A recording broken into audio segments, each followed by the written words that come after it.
बंदों गुरुपद कंज कृपा सिंधु नर रूप हरि महामोहतम पुंज जासु वचन रवि करनि कर। देशवासियों को मेरा हार्दिक नमन।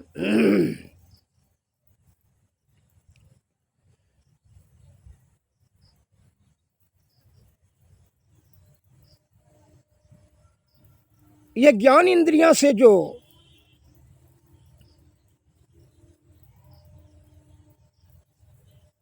वस्तु दृष्टिपात हो रहा है, तो जब तक ये ज्ञान इंद्रियां हैं तब तक ही इसका प्रयोग और अमल कर करके आप उस चीज को देख रहे हैं, सुन रहे हैं, समझ रहे हैं, सूंघ रहे हैं, चख रहे हैं। रूप रस गंध शब्द स्पर्श, आंख कान नाक जिह्वा स्पर्श, छूने की चाहत, और मन और अहंकार, ये 5 ज्ञान इंद्रियां और 2 अंतःकरण इंद्रियां, 5 2 7। तो आप सोचते हैं कि ज्ञान इंद्रियां से जो चीज देखा था वही सत्य। यही सोच आपको जो है ना साबित कर देता है कि आपका बुद्धि संकीर्ण है। चित्त और बुद्धि यह दोनों का भी जो है श्रेष्ठता दीजिए, इस दोनों का भी कार्य है। ये दोनों को जो दिया गया है वह अलौकिक, जो ये सातों से कार्य नहीं हो। जैसे आंख का कान काम नहीं करेगा, जो चीज देख रहा है सुंदर है, गोरी है, कारी है, लाल है, सफेद है, काला है, तो कान तो नहीं कर सकेगा, नहीं। अब सूंघने का काम, नाक का काम जो है कान तो नहीं कर सकेगा, मुंह तो नहीं कर सकेगा। अब स्वादिष्ट जो है कि कड़वा है कि कसीला है, यह तो क्या है, आंख तो नहीं कर सकेगा। सबका कार्य अलग अलग है। तो उसी प्रकार आप यह सूक्ष्म ज्ञान से, सूक्ष्म चक्षु से वो सोचिए कि क्या चीज है इसमें। और जो है जीवात्मा जब निकल जाता है, जब मर जाता है, जिसको कहते हैं मौत, जब वह निकल जाता है तो फिर यह सब चीज रहने के बाद भी इसका कार्य शिथिल हो जाती है, समाप्त। काम अब उसका कदम नहीं देख नहीं सक रहा है, सुन नहीं सक रहा है, समझ रहा है, सूंघ नहीं सकता है, कुछ नहीं कर सकता है। क्या है इसका मतलब? मालिक कौन है आप समझ सकते हैं? आप हमको समझाइए कि मालिक कौन है इसमें। वो एक ही चीज है, जीवात्मा निकल जाने के बाद ये सभी इंद्रियां रहने के बाद भी वो निष्क्रिय हो जाती है। फिर तब आप कैसे ताली ठोक रहे हैं कि यह जो चीज देख रहा है वही सत्य? इसलिए तुलसीदास ने कहा गौ गौचर जहां लग जाई सब माया जानो भाई। यह 5 2 7 है। यह दोनों सातों से जो चीज देखते हैं उसी को आप सत्य मान कर करके आप जो है ना उसी में मगन हो जाते हैं।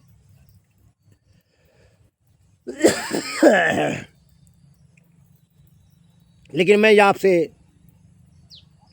विनम्र भाव से निवेदन पूर्वक कहना चाहता हूँ, क्या हे भाई, बुद्धि और चित्त का भी प्रयोग कीजिए। कोई भी कुकर्म कुकार्य करने के लिए, पाप वाला कार्य करने के लिए चित्त ने नहीं कहेगा, कभी परमिशन नहीं देता है। वो मन के बहकावे में आकर के जबरदस्ती करते हैं, किसी को बलात्कार करना है तो चित्त ने वृत्ति जो है, बुद्धि ने कहता है ये बहुत गलत बात है, लेकिन मन के बहकावे में आकर करके मन का जो है ना जरा सा छल भंगुर, तो उसको जो है उसके बहकावे में आकर इंद्रिय सुख को देने के लिए अपने ऐसे दुष्कर्म कार्य कर देते हैं, तो ही पाप में परिणत हो जाता है। वो भोगना किसको पड़ता है? मन ने बहकाया, अल्लाह टूटा सा, और दंड किसको मिला? किसको मिला दंड? पहले तो धरपट मार लगेगा इस शरीर को, कर्म इंद्रियों को, पीठ को, तो हाथ को, मथा को, मथा कान चूर देगा। फिर जो है आप पकड़ करके भीतर किया, जेल किया। अब कष्ट किसको हो रहा है? जीवात्मा को। गलती करता कौन है? इसलिए इस देहाती भाषा में कहा गया है कि खेत चरा गदहा और मार खाए जो लहा। गलती किसने करता है? और दंड किसको मिलता है। इसलिए ऐसा कोई भी कुकर्म दुष्कार्य मत कीजिए जो कि जीव आत्मा को कष्ट सहना पड़े। यही तो अंतर है, यही तो सत्संग है। आप सोचते हैं अरे बात रात निकल कहते हैं जो सत्संगी सब ऐसे अपना समय बर्बाद कर, अब तुम कौन समय अपना अच्छा कार्य में कर रहे हो। मन ने जो जो कहता है वही करते हो। मन है कि बिना कमाए उसका धन छीन ले, बड़ा धनवान हो जाएंगे। लेकिन बुद्धि ने और चित्त ने ऐसा काम नहीं करने के लिए कह रहा है। मन कहते दारू पी लो, खैनी खाओ, लेकिन जब मुंह में डालते हो कहते ऐसे नहीं, दारू पीते कहते ऐसे नहीं, मुर्गी डलाते हो ना। मैंने वह कौन कहा ना और मालिक है, भीतर में कौन मालिक है। उसको धीरे धीरे साइड कर देते हो। ये कुर्सी पर मेन को बैठा देते हो, मन को बैठाते हेड कुर्सी पर, उसी का जो जो कहते हो जो है वही करते रहते हो। किसको बिगाड़ना है, किसी को धकेलना है, किसी का नुकसान पहुंचाना है, उस शत्रु को मारेंगे, उस शत्रु को उसको जो है ठंडा कर देंगे, उसको गर्म करेंगे, यही सब फेर में तुम रहते हो।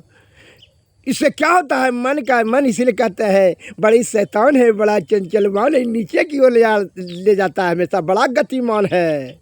मन की बड़ी प्रबलता होती है मनुष्य के जीवन में। यही जो है 84 लाख योनि में जो परिभ्रमण अनादिकाल से यही करवा, सबसे बड़ा बदमाश है मन। इस पर नियंत्रण पाने के लिए ही आपको यत्न करें, वह अभ्यास और वैराग्य से। मन के निमते चलिए, मनवा है बड़ा बरजोर।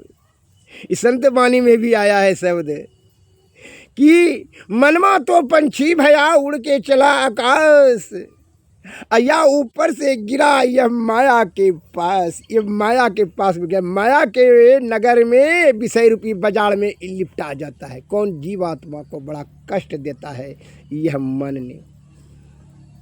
विषय क्या है? लोभ मोह मद अहंकार तृष्णा भय क्रोध ईर्ष्या, ये सब विषय है। आप जो भी चीज समस्याएं जब समाधान नहीं कर पाते हैं तो आप कहने लगते हैं कि दोस्त सत्संगी सब बेकार है, समय बर्बाद कर। समय बर्बाद नहीं करता है, आपका समय को बताना चाहता है कि आपको सुख के ओर धकेलना चाहता है। वह कौन सुख? जो कि दुखदायी नहीं हो, अनंत सुख के पास धकेल रहा है कि चित्त और बुद्धि से कार्य करो भाई। मन के बहकावे में आकर के आप जो है आसक्त मत हो जाओ। आसक्ति के कारण से सुनिए, एक कहानी मैं बता देता हूँ, लघु कथा है। एक बादशाह था, वह बड़ा विलासी था। जब राज्य हुआ तो विलासी, वो खूब शराब पीता, जो है बुराई का कार्य करता, उससे मार कर करके उसका धन छीनता, उसको वो राज पर चढ़ा करके नहीं ये कुछ करता था।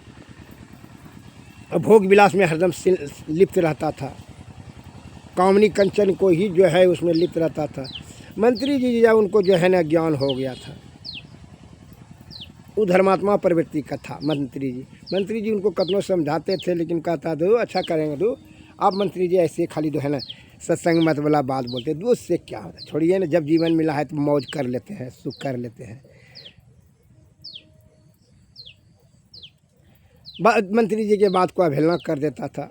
एक बढ़िया काम पर बादशाह बड़ी खुश हुआ, उसने एक ठो दूसल्ला बढ़िया सा चादर मंत्री को दिया। वही मंत्री को क्या बढ़िया सत्संगी आदमी है, इनको जो है इनाम में चादर दिया।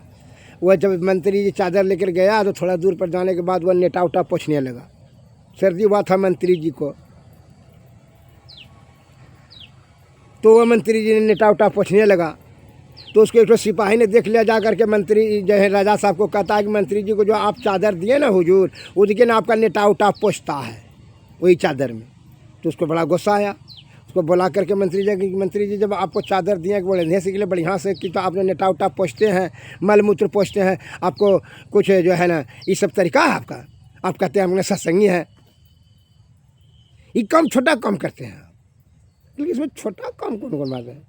जब आपने दरअसल चादर दिया तो आपको ये बुरा लग रहा है कि नेटा उटा हम पोंछते हैं, मल मूत्र पोंछते हैं, गंदा चीज पोंछते हैं। लेकिन आपको मैं पूछना चाहता हूँ, ये परम पिता परमेश्वर ने, अल्लाह ने आपको जो है तन दिया, तन रूपी चादर दुसल्ला, तो क्या दारू भांग मांस मछली अंडा गंडा वेश्यावृत्ति यही करने के लिए। इसको तो आप भी तो गंदा कर रहे हैं, तो आप ही का तो हम अनुसरण करते हैं कि राजा साहब जैसे करेंगे वैसे ही हम भी करेंगे। तो यही चीज़ तो हम कर रहे हैं। आपने दुसल्ला दिया, आप हमारा राजा है, तो आपके राजा ने आपको ये 10 रुपये जब दिया दुसल्ला, तो इसको जो है आप गंदा कर रहे हैं, पाप का कार्य कर करके, नशा सेवन कर करके रात दिन विलास भोग विलास में पड़े हुए हैं। इसीलिए जब राजा आप हैं तो वह हम भी सोचे हमारा राजा ने भी दिया है, तो इसीलिए नेटा पूछते हैं, पोटा पूछते हैं, कुछ से कुछ पूछते रहते हैं, बिछा करके सोते हैं, जो सी मन होता है वही करते हैं। तो वह जो है वह राजा को इस बात का ज्ञान हुआ कि नहीं, मंत्री जी का कहना सही है। जैसे आपको क्रोध हुआ, गुस्सा हुआ, तो आप हमको बुलवा करके डांट रहे हैं, उसी प्रकार आपको भी वहाँ जा करके दंड मिलेगा। इसलिए यह बात सुनते ही राजा का जो है ज्ञान का पट खुला और उनका चक्षु बुद्धि जागृत हुई और वह कुकर्म का कार्य छोड़ा और सत्कर्म के कार्य की तरफ बढ़े।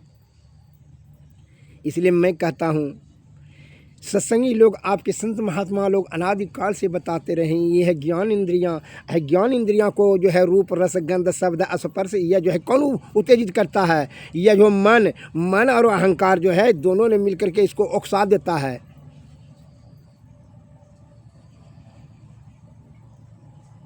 और वो नीचे की ओर ले जाएगा। जैसे भोजन में, अभी भोजन के बारे में उदाहरण देता हूँ।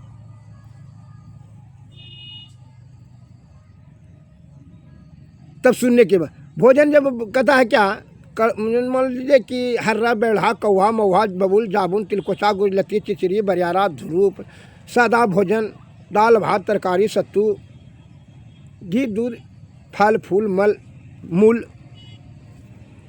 यह सभी चीज़ जो है खाने के लिए हमारे बड़े बुजुर्गों ने कहा कि वह स्वस्थ शरीर रहेगा, निरोग रहेंगे, दीर्घायुमान रहेंगे, एक कड़वा कसीला खाना चाहिए। लेकिन मन आपको क्या कहता है? मांस मछली अंडा गंडा मुंडा शराब सिगरेट उठका गुटखा सुटका दारू, ये सब खाने का, मन के बेईमानी से आप खाते हैं। तो जिहा को जो आप वही दीजिएगा, आदत लगा दीजिएगा बिना नमक का, तो नीम को खाएगा। लेकिन आप उसको गलत आदत लगा दिए हैं मन के बहकावे में आकर के, जबकि आप जान रहे हैं कि शरीर जो है यह रोगाग्रस्त कर देगा, रोग से भर देगा, अल्पायुमान हो जाएंगे, नाना प्रकार का व्याधि उत्पन्न हो जाएगा। तो पर भी आपको मन के बहकावे में गलती कार्य करते हैं, गलती भोजन करते हैं। जैसे आपने सुना, अब भोजन के बारे में इसलिए बहका दिया, कौन? मन ने बहकाया, जबकि वो शरीर को वो चीज़ नहीं चाहिए, दारू नहीं चाहिए, चिरोता चाहिए, लेकिन चिरोता नहीं पी करके आप दारू पीते हैं। घी छोड़ कर करके मछली खाते हैं, अमला छोड़कर अंडा खाते हैं, जबकि आप जान रहे हैं कि उससे सप्त धातु दूषित हो जाएगा, रोगाग्रस्त हो जाएंगे। 7 धातु शरीर में है, रस रक्त मांस मेद अस्थि मज्जा और शुक्र, ये 7 धातु गंदा होता है तो रोग उत्पन्न होता है, तिलक महाराज ने कहा है, आप भी जान रहे हैं। लेकिन आप जो है जीवा के विवश में आकर के स्वाद नहीं अच्छा, बिना नमक का अच्छा नहीं लगता है, बिना चीनी का अच्छा नहीं लगता है, जबकि जानते हैं चीनी कब्जा डालता है। चीनी नमक से क्या होता है कि नमक कोई भी जीव, 84 लाख जीव छोड़ करके कोई जीव नहीं, मनुष्य को छोड़ कर कोई जीव ने नमक नहीं खाता, कोई खाता है? देखिए आपको सर किसी प्रकार का जो भीषण सब कष्ट बीमारी किसको होता है? मनुष्य को होता है, अल्पायुमान मनुष्य हुआ, और कोई जीव कौन है? आयु क्षीण होगा, मनुष्य का हुआ। ये मन के जो है मत से के अनुसार से काम करते हैं, इसीलिए ये मन की बेईमानी है, बहकावे में आ जाते हैं। बुद्धि से काम कीजिए, चित्तवृत्ति को जागृत कीजिए, शुद्ध चित्तात्मा से बुद्धि का प्रयोग कीजिए। अब कान का मैं उदाहरण देता हूँ। कान ने अगर यदि आपको सुना कि फलनमा का बेटा, आपका पड़ोसी का बेटा अगर यदि छत पर से गिर करके मर गया, तो आपको अगर यदि कोई कहा रहा है सुने, तो आपने उसको बयान देते हैं, मन के बहकावे में क्या देते हैं? आपके मन की संतुष्टि करते हैं। हाँ वो जो है ना, वैसा बदमाश था ही लड़का, बहुत सिचकिली था, बहुत बदमाश था, नालायक था, ठीक है हुआ, और मर गया तो आप भी बोलते मुझे ठीक है हुआ, आपको कोई दुख नहीं हुआ। और वही आपका बेटा यदि चलते हुए अगर ठेस लग जाए और लो से खून निकलने लगे, गोड़ में चोट लग जाए, तो आप बड़ी जो है ना दया और ममता और दुख संवेदना प्रकट करते हैं। लड़का तो वह भी है, पुत्र किसी का वह भी है, आपका पड़ोसी का, आपका पुत्र यही। तो क्या होता है? यह आपका सोच की बेईमानी है। इसलिए यह जान लीजिए, मन हमेशा आपको विषय की ओर धकेलता है। मन को पीछे कीजिए और चित्तवृत्ति को जागृत करके ज्ञान से कार्य कीजिए। ज्ञान क्या है, प्रयोग करें, इसी में आपका कल्याण होगा। और ज्ञान कहाँ से मिलेगा? ध्यान से। ध्यान कैसे लगेगा? मन को जब आप जो है इंगला पिंगला सुषुम्ना, मतलब सुषुम्ना नाड़ी में जो है जब ध्यान देंगे तो वहाँ क्या ज्ञान मिलेगा? नाड़ी 3 है, इंगला पिंगला और सुषुम्ना। इंगला पिंगला जो है यह माया मोह के चक्कर में फंस जाता है। सुषुम्ना नाड़ी में ध्यान को जाने दीजिए, ऊपर की ओर ब्रह्म की ओर बढ़ेगा, तब चित्तवृत्ति जागृत होकर करके वहाँ आपको ज्ञान की प्राप्ति होगी। तभी ध्यान से तब ज्ञान मिलेगा, और ज्ञान से तब आपकी सद्बुद्धि होगी। तब जो है ईश्वर के प्रति आप चिंतन करेंगे, स्मरण करेंगे, भक्ति भेदभाव लेकर के, तब जो है आपका जो है लौकिक और अलौकिक कल्याण होगा। जिन सज्जन को आरोग्य रहने की, निरोग रहने की कामना है, इच्छा है, वह आयुर्वेद का सेवन करें। और जिसको जीवात्मा को परमात्मा में मिलाने का इच्छा है, भक्ति रूपी बीज है, वह सद्गुरु के शरण में जाएं। विषय भोग के चक्कर में अपना कीमती आयु को नष्ट न करें, यही हमारी हार्दिक कामना है। मैं निरोगता प्राप्त कराने के लिए आयुर्वेद का मैं मार्गदर्शन करता हूँ। आप देखें, भाई सज्जनावली आदि प्राचीन बुद्धिजीवी विद्वान गणों ने जो ज्ञान को उल्लेख किया है शास्त्र में, मैं वही उसी के आधार पर मैं ज्ञान आपको प्रसारण कर रहा हूँ, निस्वार्थ भाव से परमार्थ के लिए। आप उसको वीडियो पाठ में देखें, आयुर्वेदिक ज्ञान चमकलाल यादव चैनल में आप देखें। जिन सज्जन को आयुर्वेद के प्रति आस्था और श्रद्धा हो, चिकित्सा सेवा लेने की इच्छा हो, या कोई ज्ञान जानकारी प्राप्त करने की इच्छा हो, तो आप हमसे संपर्क करें। मेरा मोबाइल नंबर 93 34 70 46 25। जय हिंद, जय भारत, नमस्कार, धन्यवाद।